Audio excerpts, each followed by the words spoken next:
Hi, I'm Ryan Brenizer, a wedding photographer based out of New York City, and I'm here with B&H to talk a little bit about what I do, and specifically I want to talk about building your personal style in a way that builds your business.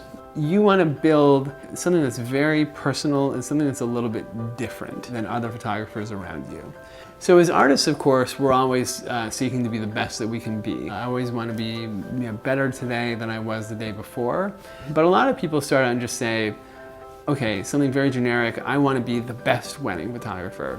But the thing is, at a certain level, it doesn't really mean so much anymore. It's like asking, okay, who's the best musician? It's not really what we say. We say, okay, who's our favorite? Who makes music that really speaks to me? And so that's what I want to do, is I want to create art that's a little bit different than other people around me, so that when the right client comes around, they're going to say, these photos are the photos that speak to me. Because if you create art that is the same as the other people around you, and as an artist, as a photographer, as a business, you're the same as these other people, the only reason that a client would hire you versus these other people is that you're cheaper. And that's not what we want to compete on, especially in a boutique luxury business like all single shooter wedding photography studios are. So you want to say to yourself, okay, how can I create a unique style, as a photographer, as a brand? You can't be unique just like me, otherwise, or like someone else, because you're not being unique anymore. But you can start with inspiration, and basically it will become your own. But for me, for example, I wanted to always be pushing the envelope, discovering new things, making them my own, and finding ways that I could work them into my art. So the most obvious of these is the Brenizer method. This is something that I developed more than 5 years ago. Basically what it is it's a panorama technique, but most of the time that we've used panorama techniques in the past is to create either photos with a super high resolution or photos that are incredibly wide, even like a 360-degree panorama. What I use it for, however, is to take the essential character of a telephoto lens, which is a lens that can create a very, very shallow depth of field. So you have a subject in focus and then a lot of blur behind them, to an extreme degree. But maybe I don't always want to take a telephoto photo. I don't want a photo that just shows a small slice of the world. So I can keep that same shallow depth of field, but use the panorama to show as much of the world as I want, to have a normal angle or even a wide angle. So I did that, and I learned how to do it, and I figured it out. But then I kept working on it, and I said, how can I get really good at this? How can I use this on a wedding day? How can I do risky things with it, like doing panoramas of people? And how can I just make better art with it, art that's true to me? And so that, of course, has been associated with me, and a lot of people, I get clients because of that, and it's something that is different than definitely other people were offering, and I still do it in a little bit of a different way than most other people. But I take that, again, to techniques and styles over and over and over. So, for example, one thing I do a lot of the time is I do some light compositing. Sometimes to use a light best, it means that light source will actually be in the frame. And so I just basically take a couple frames with the light in and the light out, so that in 15 to 30 seconds in Photoshop, that light can be gone.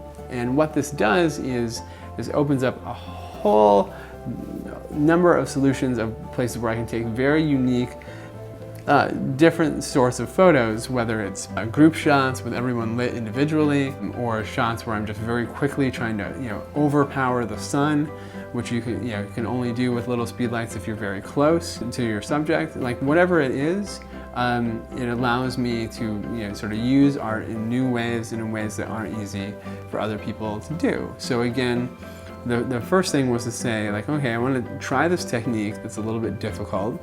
I want to get good at it, and then I also want to express myself through it in ways that are unique to me. And I do that again and again and again. For a lot of things, it's just simple techniques, but it's also just about, how do I see the world? How do I process? How does everything kind of come together? And Also, what kind of choices am I going to make? When do you shoot wide? When do you shoot telephoto?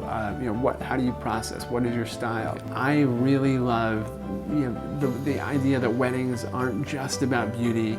They are about beauty and fun and craziness. And I know I have never met a family that wasn't crazy, and usually in very good ways. It's part of the reason that we love them. My family certainly is, and I love them to death for it. So when a family comes together, there's a craziness in that, and I want to bring that out. Other people may really choose to focus on just the beauty and may make a wedding shoot look like a fashion shoot entirely. And that's an entirely valid choice. And the important thing is that we're not making the same choices. There's close to 3 million weddings a year in the United States alone. If every photographer was making the same choices, most people would not be properly served by the market. So what we do is we take inspiration from as many people as we can, not just other wedding photographers, but like every photo we've ever seen, every image, everything that's ever looked pretty to us is something that kind of makes our visual library and makes us see the world in certain ways. And we build on that. But then as we come in after a shoot and we see all our photos and we start saying, okay, why do I like this image? Why do I not like this image? Or more importantly, why does my potential client, this person that I have in my head, what kind of photos would they like? So sometimes it's valuable to have even people who aren't photographers go over your work because not all of your clients are going to be necessarily photographers, and you want to see like what is appealing to them. You're building your style. What's going to appeal to the people that you want to be your clients. The only counterpoint to this is that sometimes you might be targeting a target client who's very different than yourself. And so it's a little bit more difficult because that means the art that you're going to be creating and showing for them may not be the things that speak most to you. But that means you want to have a very, very, very clear idea of who you want to be going after and exactly like what sort of art is going to appeal to them. Maybe you're a crazy artist, but you're really going after people who are sort of more culturally conservative, business types, sort of more straight-laced people because it's just going to be best for your market, or or maybe vice versa. Maybe you're in a crazier market, or maybe you want to work with people of different cultural backgrounds, and so it's about in a certain way, like what choices do you make, but then definitely what do you show to clients? You always want to show what you want to sell. But for most of these cases, it does tend to be much easier if you can relate to clients on a really personal level, and it feels great to have them be excited about the same work that you're excited about. And then you can create more of that and come home at the end of the day feeling like you've expanded your art into a way that's more fulfilling for yourself. So building a style is long work, it's hard work, but it's also really fun work. Most of us got into this business because we really love photography, and this is the core of what photography is. It's about making these choices and figuring out what's the best way that you can express your vision to the world.